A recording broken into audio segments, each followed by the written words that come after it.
habits. We think habits are good because they make things easy for us. It makes things effortless for us.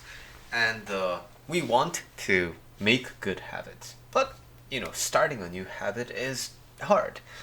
Especially if the starting habit kind of contradicts the existing habit, right? So a good example that I always give is you wanting to switch your dominant hand. So not only do you have to shut down your existing habit, you also have to start a new habit, right? So suppose you're the type of person who wakes up late. You want to wake up early. Not only do you have to wake up early, you also have to kill the habit of sleeping late, right? So just like this, building habits, while it has its benefits, is usually perceived as difficult. So we look for easy ways to build habits, right? But I think I think many people look at this in the kind of a inverted way. So it's like thinking you see someone with a car, right? And they're mobile and they're moving around wherever they want and they drive anywhere they want. Oh, that's so good, right? And so you think what you also need is a car, right? So you really want this car, but oh man, you can't afford it, and like driver's license and driver's test and also insurance, and so it's so hard to get a car, and then you suffer, right? Because you think a car is what you want because you look at someone with the car and it looks so good, right?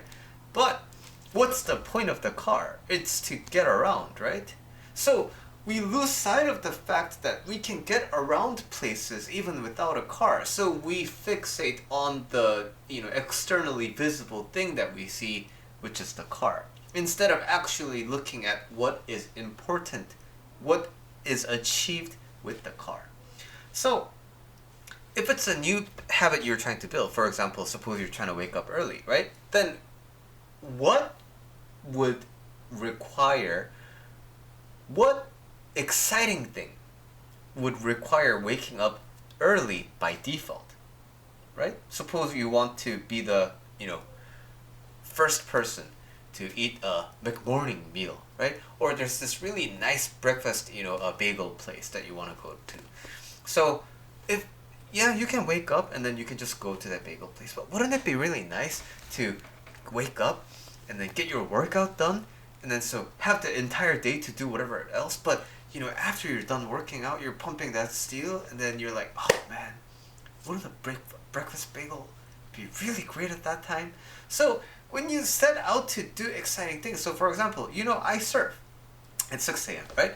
So when I go to the beach, and I love surfing, and so in order to surf at 6 a.m., what needs to happen? I need to wake up at 5 a.m., right?